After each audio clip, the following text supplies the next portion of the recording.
গল্প কবিতা পাঠে সকলকে স্বাগত জানিয়ে শুরু করছি আজকের পাঠ। রবীন্দ্রনাথ ঠাকুরের জাপান যাত্রীর চতুর্দশ পর্ব। যেমন যেমন দেখছি তেমনি তেমনি লিখে যাওয়া আর সম্ভব নয়। পূর্বেই লিখেছি, জাপানিরা বেশি ছবি দেওয়ালে টাঙায় না, গৃহসজ্জায় ঘর ভরে ফেলে না। যা তাদের কাছে রমণীয় তা তারা অল্প করে দেখে। দেখা সম্বন্ধে এরা যথার্থ ভোগী বলেই দেখা সম্বন্ধে এদের পেটুকতা নেই। এরা জানে অল্প করে না দেখলে পূর্ণ পরিমাণে দেখা হয় না। জাপান দেখা সম্বন্ধেও আমার তাই ঘটছে। দেখবার জিনিস একেবারে হুড়মুড় করে চারদিক থেকে চোখের উপর চেপে পড়ছে। তাই প্রত্যেকটিকে সুস্পষ্ট করে সম্পূর্ণ করে দেখা এখন আর সম্ভব হয় না। এখন কিছু রেখে কিছু বাদ দিয়ে চলতে হবে। এখানে এসেই আদর অভ্যর্থনার সাইক্লোনের মধ্যে পড়ে গেছি। সেই সঙ্গে খবরের কাগজের চরেরা চারিদিকে তুফান লাগিয়ে দিয়েছে। এদের ফাঁক দিয়ে যে জাপানের আর কিছু দেখব এমন আশা ছিল না। জাহাজে এরা ছেঁকে ধরে, রাস্তায় এরা সঙ্গে সঙ্গে চলে, ঘরের মধ্যে এরা ঢুকে পড়তে সংকোচ করে না। এই কৌতূহলীর ভিড় ঠেলতে ঠেলতে অবশেষে টোকিও শহরে এসে পৌঁছনো গেল। এখানে আমাদের চিত্রকর বন্ধু ইয়োকোহামা টায়াক্কানের বাড়িতে এসে আশ্রয় পেলুম। এখন থেকে ক্রমে জাপানের অন্তরের পরিচয় পেতে আরম্ভ করা গেল। প্রথমেই জুতো জোড়াটাকে বাড়ির দরজার কাছে ত্যাগ করতে হলো। বুঝলুম জুতো জোড়াটা রাস্তার, পা জিনিসটাই ঘরের। ধুলো জিনিসটাও দেখলুম এদের ঘরের নয়, সেটা বাইরের পৃথিবীর। বাড়ির ভিতরকার সমস্ত ঘর এবং পথ মাদুর দিয়ে মোড়া। সেই মাদুরের নিচে শক্ত খড়ের গদি। তাই এদের ঘরের মধ্যে যেমন পায়ের ধুলো পড়ে না, তেমনি পায়ের শব্দও হয় না। দরজাগুলো ঠেলা দরজা, বাতাসে যে ধরাধর পড়বে এমন সম্ভাবনা নেই। আর একটা ব্যাপার এই, এদের বাড়ি জিনিসটা অত্যন্ত অধিক নয়। দেয়াল, কড়ি, বর্গা, জানলা, দরজা যতদূর পরিমিত হতে পারে তাই। অর্থাৎ বাড়িটা মানুষকে ছাড়িয়ে যায়নি, সম্পূর্ণ তার আয়ত্তের মধ্যে। একে মাজা ঘষা, ধোয়া মোছা দুঃসাধ্য নয়। তারপরে ঘরে যেটুকু দরকার তাছাড়া আর কিছু নেই। ঘরের দেয়াল, মেঝে সমস্ত যেমন পরিষ্কার, তেমনি ঘরের ফাঁকটুকুও যেন তকতক করছে। তার মধ্যে বাজে জিনিসের চিহ্ন মাত্র পড়েনি। মস্ত সুবিধে এই যে এদের মধ্যে যাদের সাবেক চাল আছে তারা চৌকি টেবিল একেবারে ব্যবহার করে না। সকলেই জানে চৌকি টেবিলগুলো জীব নয় বটে, কিন্তু তারা হাত পাওয়ালা। যখন তাদের কোনো দরকার নেই তখনও তারা দরকারের অপেক্ষায় হাঁ করে দাঁড়িয়ে থাকে। অতিথিরা আসছে যাচ্ছে, কিন্তু অতিথিদের এই খাপগুলি জায়গা জুড়েই আছে। এখানে ঘরের মেঝের উপরে মানুষ বসে। সুতরাং যখন তারা চলে যায় তখন ঘরের আকাশে তারা কোনো বাধা রেখে যায় না। ঘরের একধারে মাদুর নেই, সেখানে পালিশ করা কাষ্ঠখণ্ড ঝকঝক করছে। সেই দিকের দেয়ালে একটি ছবি ঝুলছে এবং সেই ছবির সামনে সেই তক্তাটির উপর একটি ফুলদানির উপরে ফুল সাজানো। ওই যে ছবিটি আছে ওটা আড়ম্বরের জন্যে নয়, ওটা দেখবার জন্যে। সেই জন্যে যাতে ওরা গা ঘেঁষে কেউ না বসতে পারে, যাতে ওর সামনে যথেষ্ট পরিমাণে অব্যাহত অবকাশ থাকে তারই ব্যবস্থা রয়েছে। সুন্দর জিনিসকে যে এরা কত শ্রদ্ধা করে এর থেকেই তা বোঝা যায়। ফুল সাজানোও তেমনি। অন্যত্র নানা ফুল ও পাতাকে ঠেসে একটা তোড়ার মধ্যে বেঁধে ফেলে, ঠিক যেমন করে বারুণী যোগের সময় তৃতীয় শ্রেণীর যাত্রীদের এক গাড়িতে ভর্তি করে দেওয়া হয় তেমনি। কিন্তু এখানে ফুলের প্রতি সে অত্যাচার হবার জো নেই। ওদের জন্যে থার্ড ক্লাসের গাড়ি নয়, ওদের জন্যে রিজার্ভ করা সেলুন।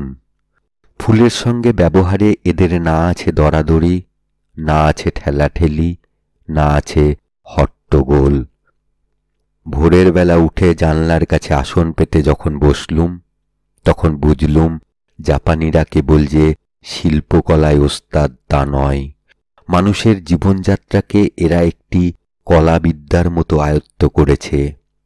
এরা এটুকু জানে যে জিনিসের মূল্য আছে, গৌরব আছে, তার জন্যে যথেষ্ট জায়গা ছেড়ে দেওয়া চাই। পূর্ণতার জন্যে রিক্ততা সবচেয়ে দরকারি। বস্তুবাহুল্য জীবন বিকাশের প্রধান বাধা। এই সমস্ত বাড়িটির মধ্যে কোথাও একটি কোণেও একটু অনাদর নেই, অনাবশ্যকতা নেই। চোখকে মিছিমিছি কোনো জিনিস আঘাত করছে না, কানকে বাজে কোনো শব্দ বিরক্ত করছে না। মানুষের মন নিজেকে যতখানি ছড়াতে চায় ততখানি ছড়াতে পারে, পদে পদে জিনিসপত্রের উপরে ঠোকর খেয়ে পড়ে না। যেখানে চারিদিকে এলোমেলো ছড়াছড়ি, নানা জঞ্জাল, নানা আওয়াজ, সেখানে যে প্রতি মুহূর্তেই আমাদের জীবনের এবং মনের শক্তিক্ষয় হচ্ছে, সে আমরা অভ্যাসবশত বুঝতে পারি নে। আমাদের চারিদিকে যা কিছু আছে সমস্তই আমাদের প্রাণ মনের কাছে কিছু না কিছু আদায় করছেই। যেসব জিনিস অদরকারি এবং অসুন্দর, তারা আমাদের কিছুই দেয় না, কেবল আমাদের কাছে থেকে নিতে থাকে। এমনি করে নিশিদিন আমাদের যা ক্ষয় হচ্ছে, সেটাতে আমাদের শক্তির কম অপব্যয় হচ্ছে না। সেদিন সকালবেলায় মনে হলো আমার মন যেন কানায় কানায় ভরে উঠেছে। এতদিন যেরকম করে মনের শক্তি বহন করেছি, সে যেন চালুনিতে জল ধরা, কেবল গোলমালের ছিদ্র দিয়ে সমস্ত বেরিয়ে গেছে। আর এখানে এ যেন ঘটের ব্যবস্থা। আমাদের দেশের ক্রিয়াকর্মের কথা মনে হলো। কি প্রচুর অপব্যয়! কেবলমাত্র জিনিসপত্রের গণ্ডগোল নয়, মানুষের কি চেঁচামেচি, ছুটোছুটি, গলা ভাঙাভাঙি। আমাদের নিজের বাড়ির কথা মনে হলো। বাঁকাচোরা উঁচু নিচু রাস্তার উপর দিয়ে গরুর গাড়ি চলার মতো সেখানকার জীবনযাত্রা। যতটা চলছে তার চেয়ে আওয়াজ হচ্ছে ঢের বেশি। দারোয়ান হাঁক দিচ্ছে, বেহারাদের ছেলেরা চেঁচামেচি করছে, ম্যাথরদের মহলে ঘোরতর ঝগড়া বেঁধে গেছে, মারোয়ারি প্রতিবেশিনীরা চিৎকার শব্দে একঘেয়ে গান ধরেছে, তার আর অন্তই নেই। আর ঘরের ভিতরে নানা জিনিসপত্রের ব্যবস্থা এবং অব্যবস্থা, তার বোঝা কি কম? সেই বোঝা কি কেবল ঘরের মেঝে বহন করছে? তা নয়, প্রতিক্ষণেই আমাদের মন বহন করছে। যা গোছালো তার বোঝা কম, যা অগোছালো তার বোঝা আরো বেশি, এই যা তফাৎ। যেখানে একটা দেশের সমস্ত লোকই কম চেঁচায়, কম জিনিস ব্যবহার করে, ব্যবস্থাপূর্বক কাজ করতে যাদের আশ্চর্য দক্ষতা, সমস্ত দেশ জুড়ে তাদের যে কতখানি শক্তি জমে উঠছে, তার কি হিসেব আছে? জাপানিরা যে রাগ করে না তা নয়, কিন্তু সকলের কাছেই এক বাক্যে শুনেছি এরা ঝগড়া করে না। এদের গালাগালির অভিধানে একটি মাত্র কথা আছে, বোকা। তার ঊর্ধ্বে এদের ভাষা পৌঁছয় না। ঘোরতর রাগারাগি মনান্তর হয়ে গেল, পাশের ঘরে তার টুঁ শব্দ পৌঁছল না। এইটি হচ্ছে জাপানি রীতি। শোক দুঃখ সম্বন্ধেও এই রকম স্তব্ধতা। এদের জীবনযাত্রায় এই রিক্ততা, বিরলতা, মিতাচার কেবলমাত্র যদি অভাবাত্মক হতো, তাহলে সেটাকে প্রশংসা করবার কোনো হেতু থাকত না। কিন্তু এই তো দেখছি এরা ঝগড়া করে না বটে, অথচ প্রয়োজনের সময় প্রাণ দিতে, প্রাণ নিতে এরা পিছপাও হয় না। জিনিসপত্রের ব্যবহারে এদের সংযম, কিন্তু জিনিসপত্রের প্রতি প্রভুত্ব এদের তো কম নয়। সকল বিষয়েই এদের যেমন শক্তি, তেমনি নৈপুণ্য, তেমনি সৌন্দর্যবোধ। এ সম্বন্ধে যখন আমি এদের প্রশংসা করেছি, তখন এদের অনেকের কাছেই শুনেছি যে এটা আমরা বৌদ্ধ ধর্মের প্রসাদে পেয়েছি, অর্থাৎ বৌদ্ধ ধর্মের একদিকে সংযম আর একদিকে মৈত্রী, এই যে সামঞ্জস্যের সাধনা আছে, এতেই আমরা মিতাচারের দ্বারাই অমিত শক্তির অধিকার পাই। বৌদ্ধ ধর্ম যে মধ্যপথের ধর্ম, শুনে আমার লজ্জা বোধ হয়। বৌদ্ধ ধর্ম তো আমাদের দেশেও ছিল, কিন্তু আমাদের জীবনযাত্রাকে তো এমন আশ্চর্য ও সুন্দর সামঞ্জস্যে বেঁধে তুলতে পারেনি। আমাদের কল্পনায় ও কাজে এমনতর প্রভূত আতিশয্য ও উদাসীন্য উচ্ছৃঙ্খলতা কোথা থেকে এলো? একদিন জাপানি নাচ দেখে এলুম। মনে হলো এ যেন দেহভঙ্গির সঙ্গীত। এই সঙ্গীত আমাদের দেশের বীণার আলাপ, অর্থাৎ পদে পদে মীর। ভঙ্গি বৈচিত্র্যের পরস্পরের মাঝখানে কোনো ফাঁক নেই, কিংবা কোথাও জোরের চিহ্ন দেখা যায় না। সমস্ত দেহ পুষ্পিত লতার মতো একসঙ্গে দুলতে দুলতে সৌন্দর্যের পুষ্পবৃষ্টি করছে।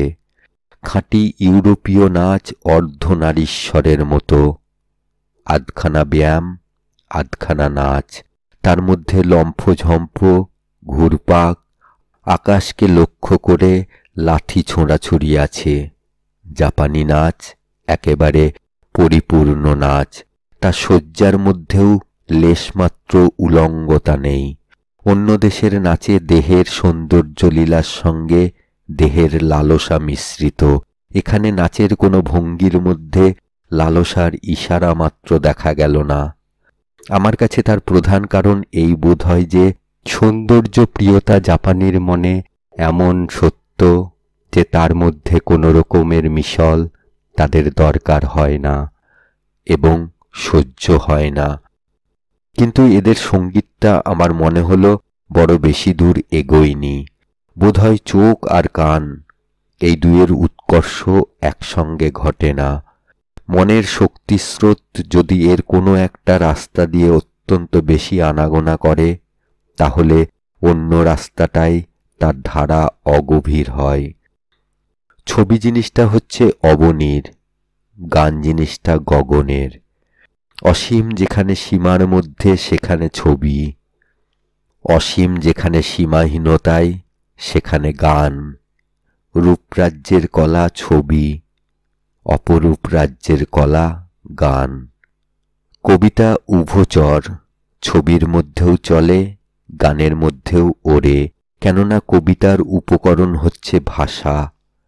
ভাষার একটা দিকে অর্থ আর একটা দিকে সুর। এই অর্থের যোগে ছবি গড়ে ওঠে, সুরের যোগে গান। জাপানি রূপরাজ্যের সমস্ত দখল করেছে। যা কিছু চোখে পড়ে তার কোথাও জাপানির আলস্য নেই, অনাদর নেই। তার সর্বত্রই সে একেবারে পরিপূর্ণতার সাধনা করেছে। অন্য দেশে গুণী এবং রসিকের মধ্যেই রূপরসের যে বোধ দেখতে পাওয়া যায়, এদেশে সমস্ত জাতের মধ্যে তাই ছড়িয়ে পড়েছে। ইউরোপে সর্বজনীন বিদ্যা শিক্ষা আছে, সর্বজনীন সৈনিকতার চর্চাও সেখানে অনেক জায়গায় প্রচলিত, কিন্তু এমনতর সর্বজনীন রসবোধের সাধনা পৃথিবীর আর কোথাও নেই। এখানে দেশের সমস্ত লোক সুন্দরের কাছে আত্মসমর্পণ করেছে। তাতে কি এরা বিলাসী হয়েছে, অকর্মণ্য হয়েছে? জীবনের কঠিন সমস্যা ভেদ করতে এরা কি উদাসীন কিংবা অক্ষম হয়েছে? ঠিক তার উল্টো। এরা এই সৌন্দর্য সাধনা থেকেই মিতাচার শিখেছে।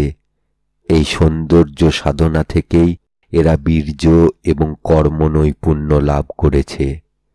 আমাদের দেশে একদল লোক আছে, তারা মনে করে শুষ্কতাই বুঝি পৌরুষ, এবং কর্তব্যের পথে চলবার সদুপায় হচ্ছে রসের উপবাস। তারা জগতের আনন্দকে মুড়িয়ে ফেলাকেই জগতের ভালো করা মনে করে।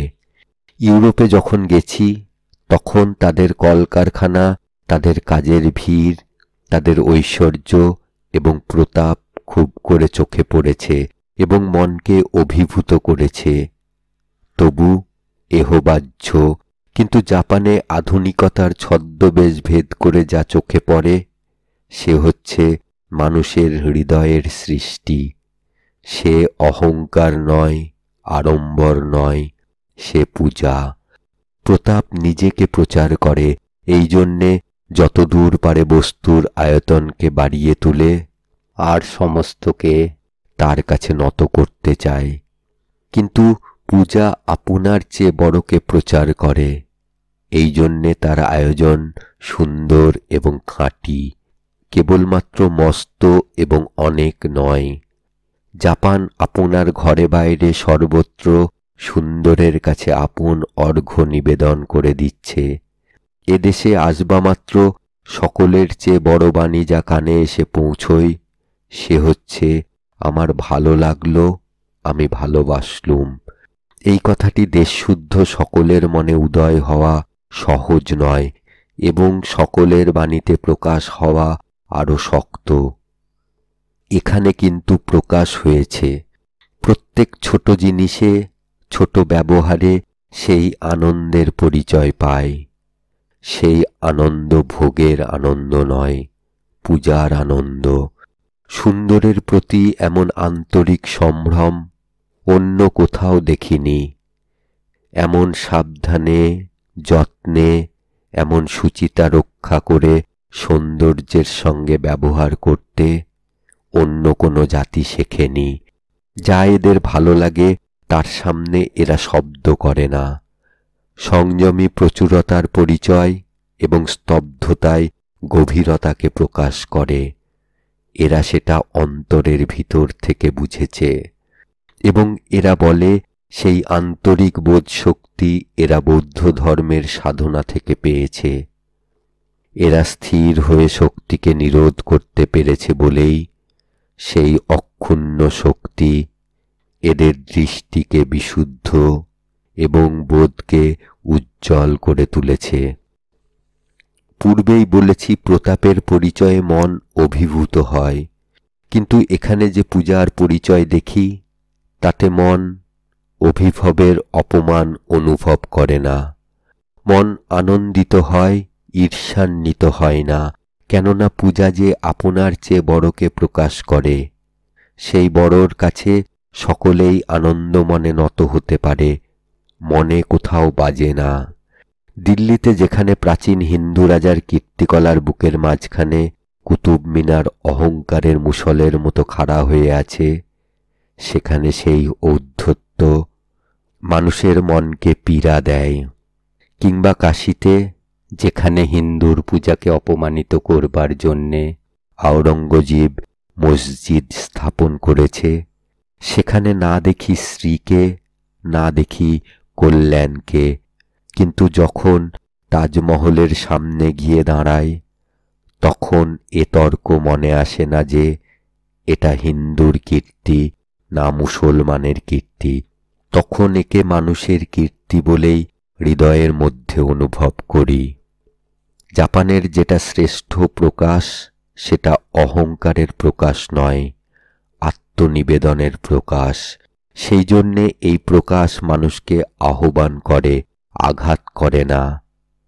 এই জন্যে জাপানে যেখানে এই ভাবের বিরোধ দেখি সেখানে মনের মধ্যে বিশেষ পীড়া বোধ করি। চীনের সঙ্গে নৌযুদ্ধে জাপান জয়লাভ করেছিল। সেই জয়ের চিহ্নগুলিকে কাঁটার মতো দেশের চারদিকে পুঁতে রাখা যে বর্বরতা, সেটা যে অসুন্দর, সে কথা জাপানের বোঝা উচিত ছিল। প্রয়োজনের খাতিরে অনেক রূঢ় কর্ম মানুষকে করতে হয়, কিন্তু সেগুলোকে ভুলতে পারাই মনুষ্যত্ব। মানুষের যা চিরস্মরণীয়, যার জন্যে মানুষ মন্দির করে, মঠ করে, সে তো হিংসা নয়। আমরা অনেক আচার, অনেক আসবাব ইউরোপের কাছ থেকে নিয়েছি, সবসময় প্রয়োজনের খাতিরে নয়, কেবলমাত্র সেগুলো ইউরোপীয় বলেই। ইউরোপের কাছে আমাদের মনের এই যে পরাভব ঘটেছে অভ্যাসবশত, সেজন্যে আমরা লজ্জা করতেও ভুলে গেছি। ইউরোপের যত বিদ্যা আছে সবই যে আমাদের শেখবার, এ কথা মানি, কিন্তু যত ব্যবহার আছে সবই যে আমাদের নেবার, এ কথা আমি মানি নে। তবু যা নেবার যোগ্য জিনিস তা সব দেশ থেকেই নিতে হবে, এ কথা বলতে আমার আপত্তি নেই। কিন্তু সেই জন্যেই জাপানে যেসব ভারতবাসী এসেছে তাদের সম্বন্ধে একটা কথা আমি বুঝতে পারি নে।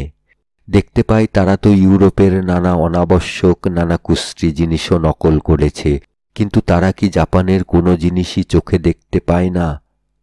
তারা এখান থেকে যেসব বিদ্যা শেখে সেও ইউরোপের বিদ্যা, এবং যাদের কিছুমাত্র আর্থিক বা অন্যরকম সুবিধা আছে তারা কোনো মতে এখান থেকে আমেরিকায় দৌড় দিতে চায়। কিন্তু যেসব বিদ্যা এবং আচার ও আসবাব জাপানের সম্পূর্ণ নিজের, তার মধ্যে কি আমরা গ্রহণ করবার জিনিস কিছুই দেখি নে? আমি নিজের কথা বলতে পারি, আমাদের জীবনযাত্রার উপযোগী জিনিস আমরা এখান থেকে যত নিতে পারি এমন ইউরোপ থেকে নয়। তাছাড়া জীবনযাত্রার রীতি যদি আমরা অসংকোচে জাপানের কাছ থেকে শিখে নিতে পারতুম তাহলে আমাদের ঘরদুয়ার এবং ব্যবহার সূচি হতো, সুন্দর হতো, সংযত হতো। জাপান ভারতবর্ষ থেকে যা পেয়েছে তাতে আজ ভারতবর্ষকে লজ্জা দিচ্ছে, কিন্তু দুঃখ এই যে সেই লজ্জা অনুভব করবার শক্তি আমাদের নেই। আমাদের যত লজ্জা সমস্ত কেবল ইউরোপের কাছে। তাই ইউরোপের ছেঁড়া কাপড় কুড়িয়ে কুড়িয়ে তালি দেওয়া অদ্ভুত আবরণে আমরা লজ্জা রক্ষা করতে চাই। এদিকে জাপান প্রবাসী ভারতবাসীরা বলে জাপান আমাদের এশিয়াবাসী বলে অবজ্ঞা করে, অথচ আমরাও জাপানকে এমনই অবজ্ঞা করি যে তার আতিথ্য গ্রহণ করেও প্রকৃত জাপানকে চক্ষেও দেখি নে। জাপানের ভিতর দিয়ে বিকৃত ইউরোপকেই কেবল দেখি। জাপানকে যদি দেখতে পেতুম তাহলে আমাদের ঘর থেকে অনেক কুশ্রিতা, অসুচিতা, অব্যবস্থা, অসংযম আজ দূরে চলে যেত। বাংলাদেশে আজ শিল্পকলার নূতন অভ্যুদয় হয়েছে। আমি সেই শিল্পীদের জাপানে আহ্বান করছি, নকল করবার জন্যে নয়, শিক্ষা করবার জন্যে। শিল্প জিনিসটা যে কত বড় জিনিস, সমস্ত জাতির সেটা যে কত বড় সম্পদ, কেবলমাত্র শৌখিনতাকে সে যে কত দূর পর্যন্ত ছাড়িয়ে গেছে, তার মধ্যে জ্ঞানীর জ্ঞান, ভক্তের ভক্তি, রসিকের রসবোধ যে কত গভীর শ্রদ্ধার সঙ্গে আপনাকে প্রকাশ করবার চেষ্টা করেছে তা এখানে এলে তবে স্পষ্ট বোঝা যায়। টোকিওতে আমি যে শিল্পী বন্ধুর বাড়িতে ছিলুম সেই টায়াক্কানের নাম পূর্বেই বলেছি। ছেলে মানুষের মতো তাঁর সরলতা, তাঁর হাসি তাঁর চারিদিককে হাসিয়ে রেখে দিয়েছে। প্রসন্ন তাঁর মুখ, উদার তাঁর হৃদয়, মধুর তাঁর স্বভাব। যতদিন তার বাড়িতে ছিলুম আমি জানতেই পারিনি তিনি কত বড় শিল্পী। ইতিমধ্যে ইয়োকোহামায় একজন ধনী এবং রসজ্ঞ ব্যক্তির আমরা আতিথ্য লাভ করেছি। তাঁর এই বাগানটি নন্দনবনের মতো এবং তিনিও সকল বিষয়ে এখানকারই যোগ্য। তাঁর নাম হারা। তাঁর কাছে শুনলুম ইয়োকোহামা টাইকান এবং তানজান শিমোমুরা আধুনিক জাপানের দুই সর্বশ্রেষ্ঠ শিল্পী। তাঁরা আধুনিক ইউরোপের নকল করেন না, প্রাচীন জাপানেরও না। তাঁরা প্রথার বন্ধন থেকে জাপানের শিল্পকে মুক্তি দিয়েছেন। হারার বাড়িতে টাইকানের ছবি যখন প্রথম দেখলুম আশ্চর্য হয়ে গেলুম। তাতে না আছে বাহুল্য, না আছে শৌখিনতা, তাতে যেমন একটা জোর আছে তেমনি সংযম। বিষয়টা এই, চীনের একজন প্রাচীনকালের কবি ভাবে ভোর হয়ে চলেছে, তার পিছনে একজন বালক একটি বীণাযন্ত্র বহু যত্নে বহন করে নিয়ে যাচ্ছে। তাতে তার নেই, তার পিছনে একটি বাঁকা উইলো গাছ। জাপানে 3 ভাগওয়ালা যে খাড়া পর্দার প্রচলন আছে সেই রেশমের পর্দার উপর আঁকা মস্ত পর্দা এবং প্রকাণ্ড ছবি, প্রত্যেক রেখা প্রাণে ভরা। এর মধ্যে ছোটখাটো কিংবা জবরজং কিছুই নেই। যেমন উদার, তেমনি গভীর, তেমনি আয়াসহীন। নৈপুণ্যের কথা একেবারে মনেই হয় না। নানা রং, নানা রেখার সমাবেশ নেই। দেখবামাত্র মনে হয় খুব বড় এবং খুব সত্য। তারপরে তাঁর ভূদৃশ্য চিত্র দেখলুম। একটি ছবি, পটের উচ্চ প্রান্তে একখানি পূর্ণ চাঁদ, মাঝখানে একটি নৌকা, নিচের প্রান্তে দুটো দেওদার গাছের ডাল দেখা যাচ্ছে। আর কিছু না, জলের কোনো রেখা পর্যন্ত নেই। জ্যোৎস্নার আলোয় স্থির জল, কেবলমাত্র বিস্তীর্ণ শুভ্রতা। এটা যে জল সে কেবলমাত্র ওই নৌকাটি আছে বলেই বোঝা যাচ্ছে। আর এই সর্বব্যাপী বিপুল জ্যোৎস্নাকে ফলিয়ে তোলবার জন্যে যত কিছু কালিমা, সে কেবলই ওই দুটো পাইন গাছের ডালে। ওস্তাদ এমন একটা জিনিসকে আঁকতে চেয়েছেন যার রূপ নেই, যা বৃহৎ এবং নিস্তব্ধ।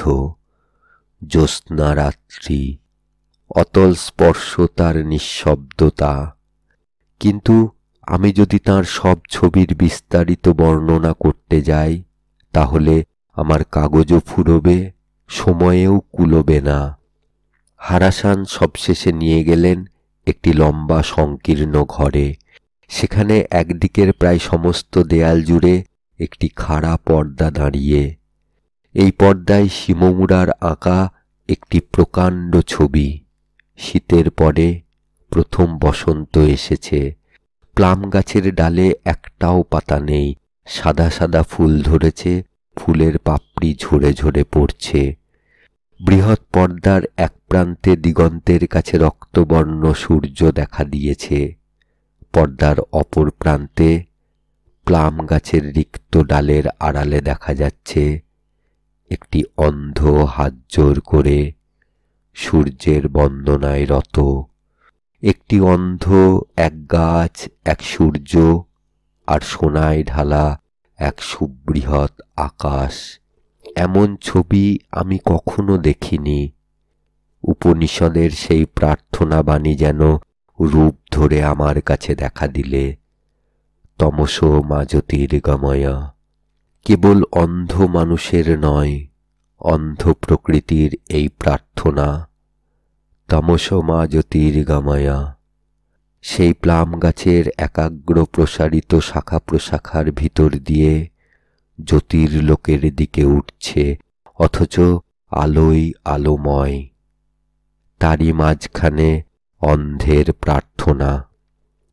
কাল শিমুমুরার আর একটা ছবি দেখলুম। পটের আয়তন তো ছোট, অথচ ছবির বিষয় বিচিত্র। সাধক তার ঘরের মধ্যে বসে ধ্যান করছে। তার সমস্ত রিপুগুলি তাকে চারিদিকে আক্রমণ করেছে। অর্ধেক মানুষ, অর্ধেক জন্তুর মতো তাদের আকার, অত্যন্ত কুৎসিত। তাদের কেউ বা খুব সমারোহ করে আসছে, কেউ বা আড়ালে আবডালে উকি ঝুঁকি মারছে, কিন্তু তবু এরা সবাই বাইরেই আছে। ঘরের ভিতরে তার সামনে সকলের চেয়ে তার বড় রিপু বসে আছে। তার মূর্তি ঠিক বুদ্ধের মতো, কিন্তু লক্ষ্য করে দেখলেই দেখা যায় সে সাচ্চা বুদ্ধ নয়। স্থূল তার দেহ, মুখে তার বাঁকা হাসি। সে কপট আত্মম্ভরিতা পবিত্র রূপ ধরে এই সাধককে বঞ্চিত করছে। এ হচ্ছে আধ্যাত্মিক অহমিকা। সূচি এবং সুগম্ভীর মুক্ত স্বরূপ বুদ্ধের ছদ্মবেশ ধরে আছে। একেই চেনা শক্ত। এই হচ্ছে অন্তরতম রিপু। অন্য কদর্য রিপুরা বাইরের। এইখানে দেবতাকে উপলক্ষ করে মানুষ আপনার প্রবৃত্তিকে পূজা করছে। আমরা যার আশ্রয়ে আছি সেই হারাসান গুণী এবং গুণজ্ঞ। তিনি রসে, হাস্যে, ঔদার্যে পরিপূর্ণ। সমুদ্রের ধারে পাহাড়ের গায়ে তাঁর এই পরম সুন্দর বাগানটি সর্বসাধারণের জন্যে নিত্যই উদ্ঘাটিত। মাঝে মাঝে বিশ্রাম গৃহ আছে, যে খুশি সেখানে এসে চা খেতে পারে। একটা খুব লম্বা ঘর আছে, সেখানে যারা বনভোজন করতে চায় তাদের জন্যে ব্যবস্থা আছে। হারাসানের মধ্যে কৃপণতাও নেই, আড়ম্বরও নেই, অথচ তাঁর চারদিকে সমারোহ আছে। মূঢ় ধনাভিমানীর মতো তিনি মূল্যবান জিনিসকে কেবলমাত্র সংগ্রহ করে রাখেন না, তার মূল্য তিনি বোঝেন, তার মূল্য তিনি দেন, এবং তার কাছে তিনি সম্ভ্রমে আপনাকে নত করতে জানেন।